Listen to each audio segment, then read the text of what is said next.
Bienvenidos a esta nueva exploración. Hoy nos vamos directos a la cuenca del río Congo, una zona inmensa, ¿verdad? Llena de junglas que todavía guardan muchos secretos. Totalmente. Un lugar perfecto para que surjan leyendas y vaya si las hay. Exacto. Y hay una que persiste, que habla de una criatura bastante peculiar en sus aguas. Justo de eso vamos a hablar hoy. Vamos a meternos en harina con la leyenda del Mokele Mbembe. Tenemos bastante información, principalmente de un compendio muy completo, tipo Wikipedia, que recoge décadas de historias, búsquedas, de todo un poco. Ajá. La idea es entender qué se supone que es, de dónde sale todo esto, quién lo ha buscado, por qué la ciencia, no se lo acaba de creer. Y cómo ha llegado hasta nosotros, ¿no? Vamos a desgranar un poco el mito. Me parece un buen enfoque. A ver, el Mokele Mbembe, para empezar, viene de las mitologías bantúes o de la zona. Pero ojo, que no hay una sola versión. Ah, ¿no? No. A veces es como un espíritu del agua, otras un reptil enorme. Y luego está la versión que más ha triunfado fuera, la del posible dinosaurio saurópodo que sobrevivió. Claro, esa es la imagen que muchos tenemos en mente. Exacto. Y esa idea, pues claro, ha sido un caramelo para la criptozoología, la búsqueda de animales ocultos, y también para grupos como los creacionistas de la Tierra Joven. Entiendo. Pero la ciencia oficial, digamos que tiene otras ideas, explicaciones más mundanas, por así decirlo. Vale, pues empecemos por ahí, por la descripción. Si juntamos lo que se cuenta, ¿cómo sería este Mokelembembe? Pues mira, se habla de un bicho grande, como un elefante, o quizá un hipopótamo, piel lisa, color marrón grisáceo. Ajá, Y lo más llamativo, un cuello muy largo y flexible. A veces también se menciona un diente o un cuerno, muy largo, uno solo. curioso lo del diente único. Sí, es un detalle recurrente. Y una cola también larga, potente, tipo caimán. ¿Y dónde vive? ¿Se sabe algo de su hábitat? Dicen que le gusta hacer cuevas, excava en las orillas de los ríos, sobre todo donde hay curvas y el terreno es arcilloso. ¿Vale? Y otro detalle que se repite mucho es la dieta. Importante, estrictamente herbívoro. Ah, sí. O sea, nada de atacar para comer. Nada. De hecho, hasta se nombra una planta concreta, una liana con flores blancas y unos frutos como manzanas, que sería su comida favorita. Pero a pesar de ser herbívoro, parece que tiene mala uva, ¿no? Porque he leído algo de ataques a canoas. Sí, eso también se cuenta, que es agresivo con las embarcaciones, que las vuelca, mata a la gente. Pero, y esto es raro, no se come los cuerpos, ¡Qué extraño! y que sale a tierra firme a por sus plantas. Es Es una mezcla de rasgos bastante singular, la verdad. Totalmente. ¿Y cómo llega esta historia a Occidente? ¿Cuándo empezamos a oír hablar de esto? Tenemos que irnos a principios del siglo XX. El informe que siempre se cita es de un capitán alemán, Ludwig Freiherr von Stein zu Launitz, año 1913. ¿Vale? Estaba por Camerún inspeccionando las colonias y ahí recogió historias sobre este Mokele Mbembe. Y por lo que decías, fue bastante cauto al contarlo, ¿no? Como que sabía que sonaba un poco increíble. Muy cauto, sí. Lo incluyó en su informe oficial, pero algunas lecturas sugieren que él mismo les daba cierta credibilidad. Ah, sí. Sí, porque decía que sus fuentes eran guías locales fiables y que los detalles coincidían. El tamaño, el cuello, la dieta vegetal, incluso la famosa liana. Ostras. Incluso contó que vio un rastro raro cerca de un río, el Sombo, que le atribuyeron a la criatura, aunque admitió que era confuso, que había huellas de otros animales mezcladas. Pero aquí es donde la cosa se pone interesante, ¿no? Porque creo que hay otra versión sobre lo que pensaba von Stein. Exacto. Ahí está la miga. Años después, un divulgador científico, Wilhelm Bolchi, dijo que von Stein en realidad lo veía como puro folclore. Leyendas locales, nada más. Vaya. O sea, ¿creía en él o no? Pues esa es la cuestión. ¿Documentaba una leyenda curiosa o pensaba que podía haber algo real? No está del todo claro. Y ojo, que no fue el único informe de la época. Ah, ¿hubo más? Sí. En 1911, un tal teniente Paul Gratz habló del Insanga en el lago Banguelu, lo que hoy es Zambia. Lo describió como un saurio degenerado, sin escamas, con garras, y hasta dijo que consiguió trozos de su piel. Anda. ¿Y eso se comprobó? Que sepamos, no. Quedó ahí. Y luego está Trader Horn, Alfred Aloysius Smith, un comerciante que vivió en África a finales del XIX. En sus memorias, publicadas ya en 1927, menciona de pasada al Yagonini en Gabón. Ya veo. Pequeñas pistas o supuestas pistas que iban apareciendo. Eso es, pinceladas que alimentaban la idea de que, bueno, de que en el corazón de África se escondía algo grande y desconocido. Y claro, en esa época, a principios del siglo XX, había una auténtica fascinación por los dinosaurios en Europa y América, ¿verdad? Totalmente. Era la dinomanía. Se descubrían fósiles espectaculares, el Brontosaurus era como una estrella de cine. Claro. Y es muy probable que esa fiebre influyera en cómo se interpretaron estas leyendas africanas. ¿En qué sentido? Pues que las reconstrucciones de dinosaurios de la época, piensa en las de Charles R. Knight, a menudo los ponían viviendo en pantanos. Saurópodos de cuello largo en ambientes acuáticos. Claro. Encajaba perfectamente con los relatos del Congo. Exacto. Así que una descripción local un poco vaga, un reptil grande con cuello largo, se empezó a ver a través de ese filtro. Se convirtió en la imaginación occidental en un posible dinosaurio superviviente. Tiene lógica. Y además mencionabas que no era la única leyenda parecida en la zona. Estaba el Emelantouka. Sí, otro ser mítico descrito de forma similar. Grande, piel lisa, un cuerno, cola fuerte. Parece que había como un patrón regional de historias sobre criaturas extrañas en ríos y pantanos. Y supongo que ese patrón fue lo que llamó la atención de ciertos grupos. Justo. Ahí entran en escena dos colectivos muy interesados. Los criptozoólogos, que buscan animales no reconocidos por la ciencia, y los creacionistas de la Tierra joven. Para ellos, el Mokelembembe se convirtió en, bueno, en una especie de santo grial. Una prueba viviente de algo. Exacto. Sobre todo para los creacionistas. Aquí la motivación es clave, ¿sabes? A ver, explícanos. Para muchos de ellos, encontrar un dinosaurio vivo sería la prueba definitiva, según su punto de vista, para desmontar la teoría de la evolución y la idea de una Tierra con millones de años de antigüedad. Ya veo. El paleontólogo Donald Prothero lo dice muy claro.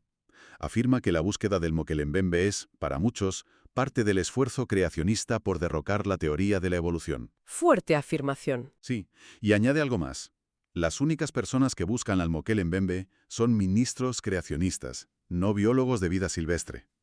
Es fascinante ver cómo una leyenda local puede acabar instrumentalizada en un debate ideológico tan grande. Entendido. O sea que la búsqueda, para algunos, ya no era tanto descubrir un animal nuevo como validar una creencia que ya tenían. Eso parece indicar Prothero, sí, y hay teorías aún más complejas. El historiador Edward Gilmont sugiere que el mito moderno podría tener raíces incluso en antiguas ideas pseudohistóricas sobre civilizaciones africanas como Gran Zimbabue. Una red de influencias culturales bastante enrevesada. Uf, qué lío. Bueno, con tanto interés, imagino que se organizarían expediciones para buscarlo, ¿no? ¿Qué pasó con ellas? ¿Encontraron algo? Hubo unas cuantas, sí, sobre todo a partir de los años 70 y 80. Podemos agruparlas un poco. Primero estaban las que se centraron en recoger testimonios. Ahí destacan James Powell y Roy Mackal, en 1980 y 81. ¿Y qué consiguieron? Hablaron con mucha gente local en el Congo que afirmaba haber visto a la criatura. Pruebas físicas, ninguna. Cero. Pero Mackal, que luego escribió un libro, argumentaba que la consistencia de los relatos era una prueba indirecta de su existencia. Pero esa idea también se criticó, ¿verdad? Sí, claro.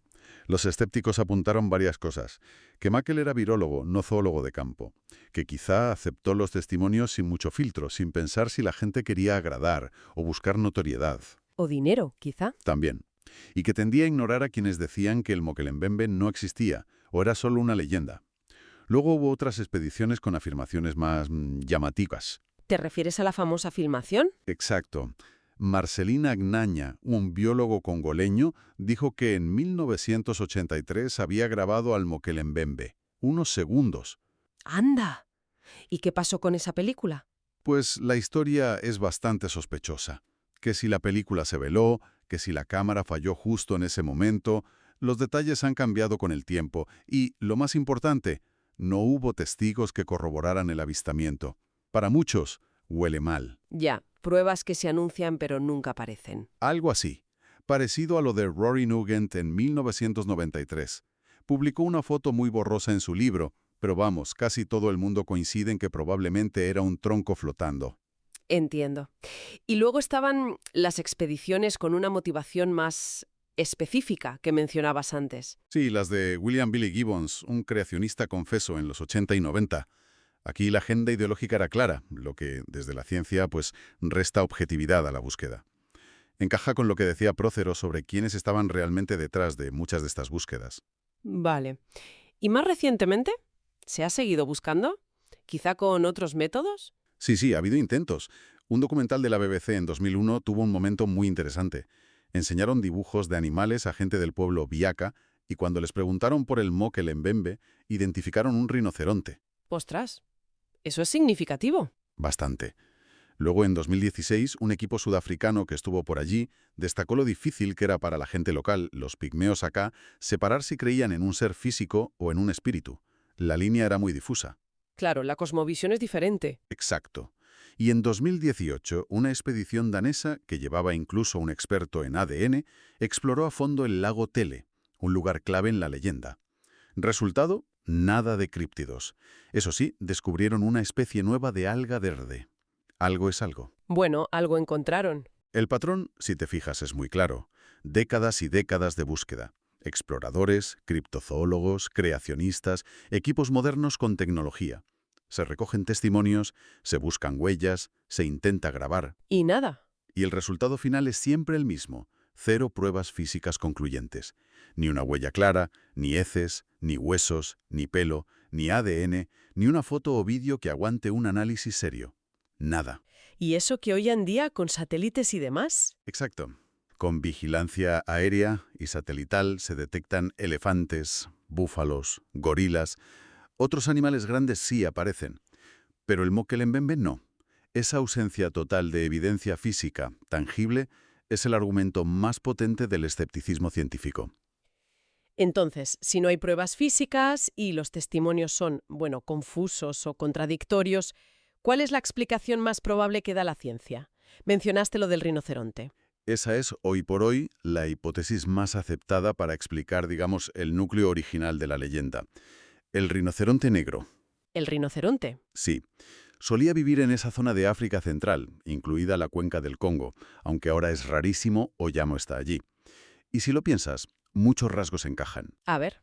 Tamaño grande, piel bastante lisa, si la comparas con un cocodrilo, por ejemplo, peligroso si se le molesta, y sobre todo, el cuerno, ese diente o cuerno único del que hablan. Podría ser una mezcla de mitología local, claro, pero también una memoria cultural de un animal real, muy impresionante, que ahora ya no ven todos los días. Un recuerdo magnificado por el tiempo. Vale, eso explica bastante bien los rasgos básicos. Pero, ¿y el cuello largo? ¿Y la conexión tan fuerte con la idea de un dinosaurio? Buena pregunta. Ahí entra otra teoría defendida por escépticos como Ben Radford y también Loxton y Prócero. Ellos sugieren que la idea del Mokelembembe como dinosaurio es más bien una construcción occidental y relativamente moderna. ¿Cómo que moderna? Rastrean su origen a un libro de 1909, Bestias y hombres, de Carl Hagenbeck. ¿Recuerdas? El que montaba zoológicos y circos. Sí. Pues Hagenbeck, basándose un poco en fósiles y en relatos que le llegaban, especuló, sin pruebas, ojo, con la posibilidad de que algún tipo de saurópodo hubiera sobrevivido en África. Ah, o sea, él lanzó la idea. Él lanzó la piedra, sí. Y la prensa de la época, que estaba loca por historias sensacionalistas, Ujú. la recogió y la amplificó. Exacto. Periódicos como The Washington Post se hicieron eco de la especulación de Hagenbeck.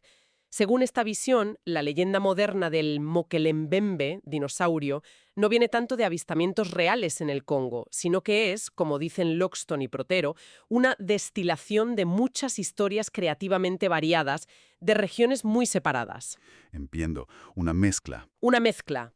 Un posible núcleo basado en animales reales, como el rinoceronte, y en el folclore local, que luego fue reinterpretado y exagerado por el interés occidental en los dinosaurios, y más tarde incluso adoptado por grupos con agendas particulares, como los creacionistas. Un mito construido capa sobre capa. Tiene bastante lógica visto así. Pero, a pesar de todo este escepticismo, de la falta de pruebas, es innegable que el Mokelembembe sigue vivo, ¿no? Al menos en la imaginación popular. Su presencia cultural es sorprendente. Sin duda. Es un fenómeno cultural en sí mismo. Demuestra el poder de atracción que tienen estos enigmas, estos símbolos de lo desconocido, en un planeta que creemos conocer tan bien. Y se nota en todas partes, desde cosas súper específicas como darle nombre a una jugada de ajedrez, una variante de la defensa Legin, Increíble. hasta la cultura de masas pura y dura. Películas como Baby, el secreto de la leyenda perdida, ¿te acuerdas? De los 80. Claro. Un clásico de videoclub. O menciones más recientes como en el universo de Godzilla, donde es uno de los titanes dormidos. Y en cómics. Creo que salía en una historia de Punisher con Wolverine. Videojuegos de todo tipo, desde antiguos como Uncharted Waters hasta modernos como Metal Gear Solid. Incluso música experimental. La lista es enorme. Novelas juveniles, libros de viajes con humor, juegos de rol, el universo de la Fundación SCP, hasta en anime como Goblin Slayer. Es realmente fascinante cómo una leyenda surgida, supuestamente, en los pantanos remotos del Congo, ha viajado tan lejos y se ha colado en tantos formatos diferentes. Demuestra que estas historias nos tocan alguna fibra, ¿no? La de los lugares perdidos, las criaturas misteriosas. Capturan algo muy básico de nuestra curiosidad, nuestro sentido de la maravilla, o quizá también nuestro miedo a lo que no entendemos o no podemos controlar. Entonces, resumiendo un poco todo esto que hemos hablado, hemos visto cómo es el Mokelembembe según las descripciones, a veces contradictorias. Hemos rastreado sus posibles orígenes históricos, la conexión clave con la dinomanía occidental, Ajá. las expediciones que lo buscaron sin éxito durante décadas. Hemos analizado las explicaciones más probables desde la ciencia, la memoria del rinoceronte, la especulación de Hagenbeck que se hizo viral, Correcto. y a pesar de todo, cómo su eco sigue resonando fuerte en nuestra cultura. El hilo conductor de todo esto parece ser, una ausencia total de pruebas científicas sólidas. Exacto. El consenso científico es bastante claro en esto. No hay evidencia creíble que sostenga la existencia de un animal desconocido de ese tamaño y características en la cuenca del Congo, y mucho menos un dinosaurio superviviente. Pero el mito persiste. Pero el mito persiste, culturalmente es innegable. Y eso nos invita a reflexionar, ¿no? Nos recuerda lo importante que es el pensamiento crítico. Saber diferenciar entre una historia que nos atrapa, que es exótica y misteriosa, y la evidencia real, verificable que necesita la ciencia. El Mokelembembe es un caso de estudio perfecto sobre esa línea divisoria. Totalmente de acuerdo. Y quizá, para terminar con una idea que dé que pensar, algo que va un poco más allá de los datos. ¿Por qué nos fascinan tanto estas historias de criaturas ocultas? ¿Qué necesidad humana cubren estos mitos de mundos perdidos, de bestias legendarias, incluso cuando la ciencia es escéptica y no hay pruebas? Buena pregunta. Quizá la respuesta nos dice más sobre nosotros mismos, sobre nuestra propia psicología, que sobre las criaturas que imaginamos que podrían existir ahí fuera. Es algo, bueno, para darle unas vueltas.